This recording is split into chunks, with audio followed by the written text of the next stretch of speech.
नमस्कार मित्रों, आपका बहुत बहुत स्वागत है आपके अपने करेंट हेवन के यूट्यूब चैनल पर। आशा करते हैं बेस्ट होंगे और इस क्लास का डेली इंतजार भी रहता होगा आप सभी का। और इसी वजह से हम विनम्र विनती करते हैं सभी प्रशिक्षुओं से कि इस सेशन को आप डेली ज्वाइन करें और दिन भर के जितने अपडेट होते हैं एक साथ आप यहाँ पे देख सकते हैं। जो अभ्यर्थी दिन भर के अपडेट नहीं जानते अभी नहीं देखे होंगे तो यहाँ पर जितने भी जैसे UP TET, C TET regarding, DElEd के रिगार्डिंग, बीएड के रिगार्डिंग अगर कोई अपडेट होता है तो आपको यहाँ पे सूचित किया जाता है। और प्लस साथ में आपके जितने दिन भर के कमेंट होते हैं उसको भी यहाँ पे लिया जाता है सबका नाम लेकर, है ना।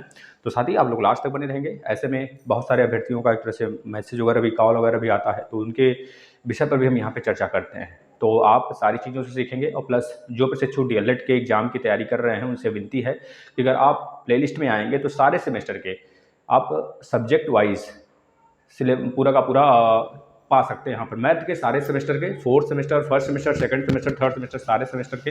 और जो बच्चे कह रहे हैं सर कि सर सेकंड सेमेस्टर के महा मैराथन लगाइए मैथ के, वो हम 13 तारीख को लगाएंगे। जैसे ही हम मतलब इससे इजाज़त मिलता है कब लगाना है, सारी चीज़ें हम आपके ग्रुप में वहाँ पे देखने को मिलेगा। मतलब 13 तारीख को आपका सेकंड सेमेस्टर मैथ का एक तरह से मैराथन आएगा जिसमें 3 घंटे का पूरा क्लास होगा। आप लोग देख सकते हैं वहाँ पे।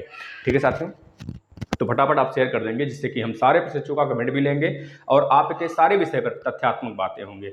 यूपी टेट के रिगार्डिंग काफ़ी ज़्यादा इन्फॉर्मेशन है, उसके विषय पर चर्चा करेंगे। और प्लस आपके डीएलएड से रिलेटेड भी काफ़ी ज़्यादा चर्चा करेंगे। उसको आप लास्ट तक बने रहेंगे तभी समझ सकते हैं और सुन सकते हैं। ऐसे में कुछ लोग निगेटिव कमेंट भी करते हैं, जैसे कि आज बहुत सारे अभ्यर्थियों का निगेटिव कमेंट आता है। देखिए, जब आदमी का रास्ता मतलब कि दूसरा हो जाता है, भाई आदमी का रास्ता लगता है कि उनके हिसाब से अलग है या फिर वह चीज़ें नहीं देख पाते हैं, सुन पाते हैं, तो वह टीका टिप्पणी करना जानते हैं। तो इस विषय पर न जाया करें कि आप अगर कुछ कदम तो बढ़ा रहे हो, आगे गिर गए फिर से उठना आपको है। भाई कदम बढ़ाओगे नहीं तो कहाँ से गिरोगे। तो ऐसी बात है कि आप भैया चलते रहें और कहने वाले कहते रहते हैं ना, तो कहने के ऊपर नहीं जाना है क्योंकि हमें वो चीज़ें आज भी झेलनी पड़ती है। ठीक है ना, हम कभी अपनी स्थिति ऐसी बयां करेंगे। बस आप लोग अपनी थोड़ी सी ना जो सच में प्यार है इस प्लेटफॉर्म के लिए आप लोगों के दिल में, अगर थोड़ा सा भी है, जितने बच्चे लाइक करते हैं सिर्फ उनसे हम कहना चाहते हैं इसको शेयर करें अपने लोगों में। और अपने से आप खुद देखोगे साथी, एक दिन ऐसी स्थिति आएगी कि इस प्लेटफॉर्म पे सीटेट का सारा सब्जेक्ट बिल्कुल फ्री, प्लस टेस्ट सीरीज भी। जिस प्रकार से डीएलएड के सारे सेमेस्टर के क्लास बिल्कुल फ्री दिए जा रहे हैं, यूपी टेट के पूर्ण पैकेज के रूप में हमने सजा के रखा हुआ है सारे क्लासेस। जब कभी भी यूपी टेट 2022 होने वाला हो तुरंत आप आके उसको देख सकते हैं। ठीक है, अब यूपी टेट 2022 कब होगा उसके लिए एक सेपरेट वीडियो हम कल बना देंगे, आप लोग देख सकते हैं। सीटेट का एग्जाम होने वाला है, आप लोग ऐसे में प्रिपरेशन करना स्टार्ट कर दें। सीटेट का जो सीडीपी का क्लास है डेली सुबह 9 बजे आता है। जो प्रशिक्षु अभी भी 2019 बैच में है वो भी बाद में देखना स्टार्ट कर देंगे, लेकिन अगर मौका मिलता है तो 10-15 मिनट देख सकते हैं आप। अन्यथा कंडीशन में आप छोड़िए, उससे पहले आप डीएलएड पर फोकस कर लीजिए पूरा का पूरा। ठीक है ना, बस चलिए हम सभी को कमेंट लेंगे, घबराने की बात नहीं है। लेकिन आज पहले यूपी टेट के रिकॉर्डिंग कुछ बातें कर लेते हैं। जैसे यूपी टेट 2021 में कितने पास हुए और कितने फेल हुए अभ्यर्थी, आपको यह जानना बहुत ही आवश्यक होना चाहिए। क्योंकि साथी यह एक तरह से ऐसा इस साल का एक तरह से इतिहास रच दिया गया। मतलब इतने प्राथमिक स्तर पर इतने बच्चे नहीं पास होते थे, एक बार हुआ था 40% के आसपास में, उसके बाद यह दूसरा रिकॉर्ड बना है 38.6% का। जबकि अभ्यर्थियों की संख्या काफ़ी ज़्यादा देखा जाए तो उस नज़र से यह, हालांकि इस नज़र से भी कहा जा सकता है साथी कि पूरा का पूरा प्रश्न पत्र आपका एक तरह से रिवाइज था 2017 का। इस वजह से सारा का सारा मतलब एक तरह से यह भी एक तरह से अनुमान लगाया जा सकता है कि अभ्यर्थी बहुत सारे जो 2017 के प्रैक्टिस सेट लगा के गए थे वह अच्छे से फोड़ के आए होंगे इसको, है ना। तो प्राथमिक स्तर पर अगर देखा जाए साथ ही पंजीकृत संख्या कितनी थी प्राथमिक स्तर पर केवल बात करें तो 12,91,628 बच्चे ने एक तरह से अप्लाई किया था। और उसमें जो सम्मिलित हुए बच्चे 11,47,090 बच्चों ने एक तरह से एग्जाम दिया, शामिल हुए।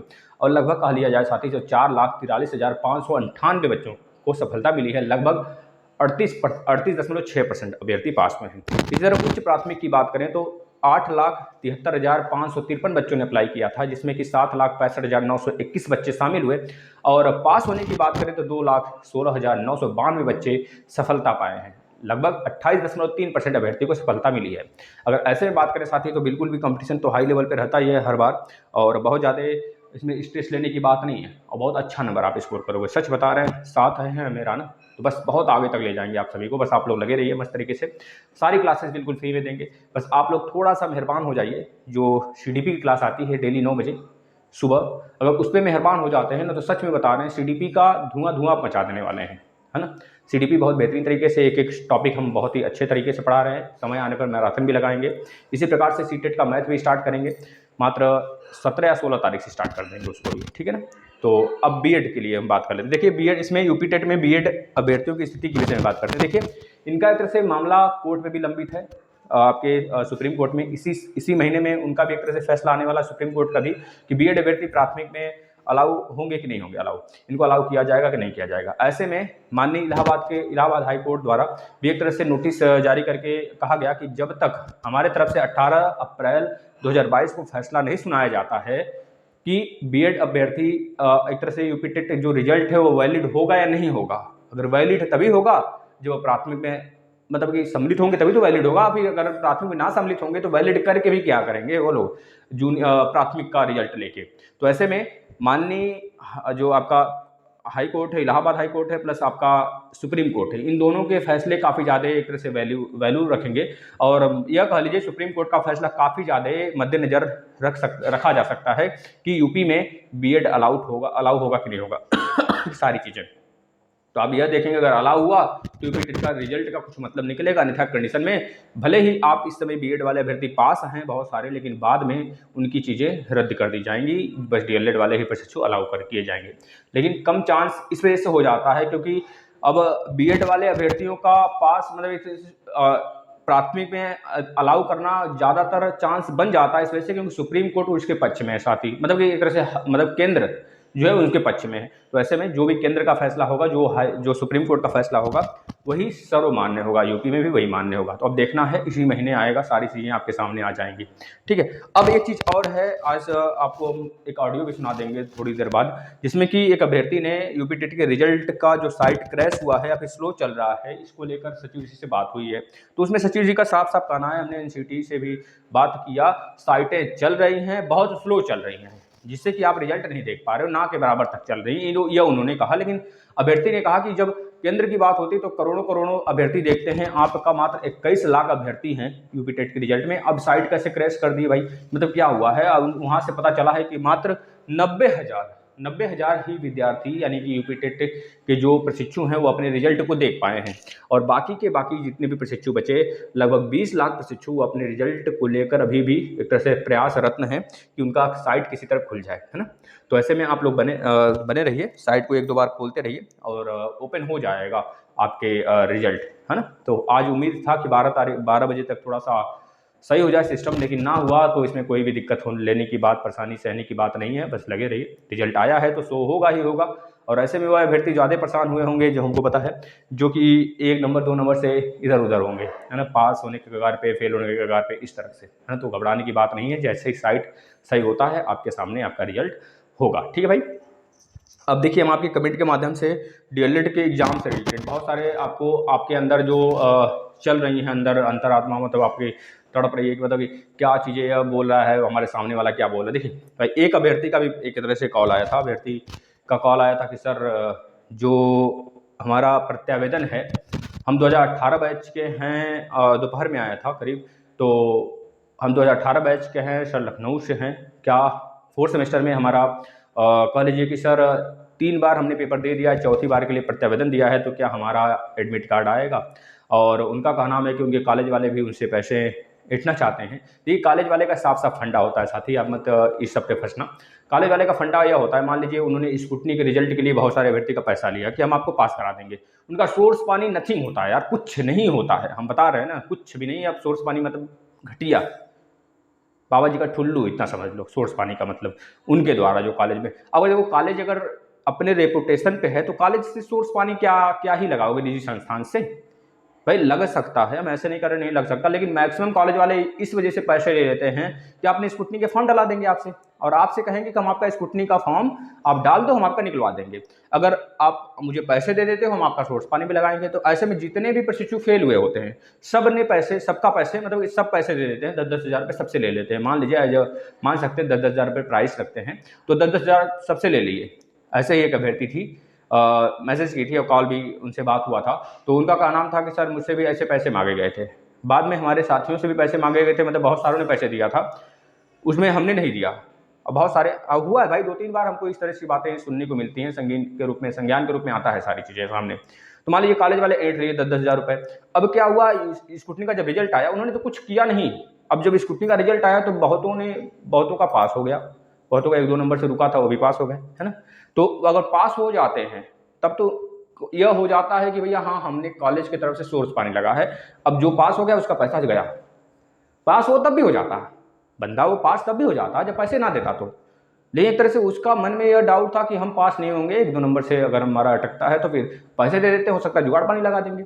अब जो अभ्यर्थी पास नहीं हो उसका पैसा लौटा देते। भाई अगर तुम सोर्स पानी इतना ही लगाने वाले होते ना, पैसा नहीं लौटाते, जितने भी अभ्यर्थी आपके कॉलेज से भरते वो सब के सब पास होते। अगर सच में आपका सोर्स पानी होता तो मित्र आपको वहीं पे समझ जाना चाहिए, इनका सोर्स पानी नथिंग होता है, कुछ नहीं होता है, ना के बराबर होता है। सिर्फ ये पैसे ऐंठने के लिए आपको एक तरह से बहलाते फुसलाते, एक तरह से आप पैसे आ जाते हैं उनके साझे में, उनको पता नहीं आता है कि कहाँ से पैसे आपको मिलते हैं। मित्र भले ही आपके घर में लोग लाख लाख रुपए कमाते हैं, लेकिन उससे पूछो जहाँ पे 1 रुपये नहीं होते हैं, 100 रुपये नहीं होते हैं, 10 रुपये नहीं होते हैं, हम उसको 10 रुपये देने से कतराते हैं। जब हमारे सामने एक ऑटो में अगर 4 रुपये है, 5 रुपये लगता है एक जगह से दूसरी जगह जाने में, 20 रुपये लगता है, हम अगर 18 रुपये है तो ऑटो वाले को जब पैसा नहीं देते हैं 2 रुपये, तो आटे वाले से लड़ाई हो जाती है। भाई 2 रुपये के लिए आप नहीं छोड़ रहे हो, इस तरह उस तरह। मतलब 2 रुपये वहाँ पे समझ में आता है आपको, 2 रुपये मतलब कुछ नहीं, हमें पता है 2 रुपये के 2 टॉफ़ी मिलते हैं, एक बच्चे का दिन भर का वो तरह से भला पुसला सकते हो। लेकिन साथ ही 10,000 रुपये कितने अपने आप में बड़े रकम नहीं, बड़े बहुत ज़्यादा नहीं हैं, लेकिन सच में इतने हैं कि हम उससे अपना एक तरह से क्या ही बताएं उसको। साथ ही मतलब कि समझ रहे हो, अगर उतना किसी और को दान दे दोगे ना तो बहुत सारे दुआएं लगेंगी।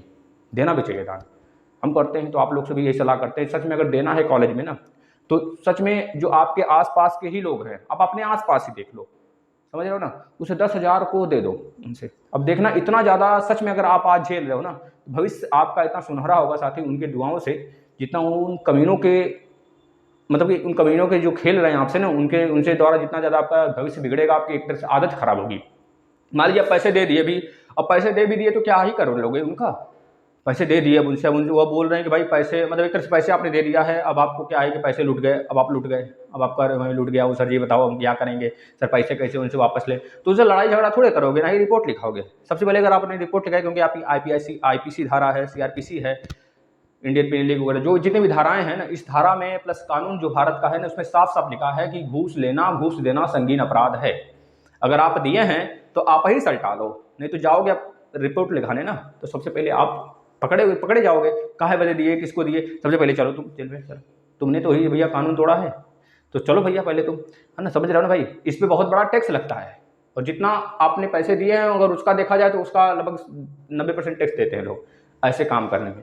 तो साथ ही यही सब जुआ वगैरह जो है, सब सारी चीज़ें हैं ना, एक तरह से जुआ ही है जो आप कर रहे हो, और जुआ संगीन अपराध है भारत में, बहुत सारी धाराएं उसके ऊपर लगी हुई है।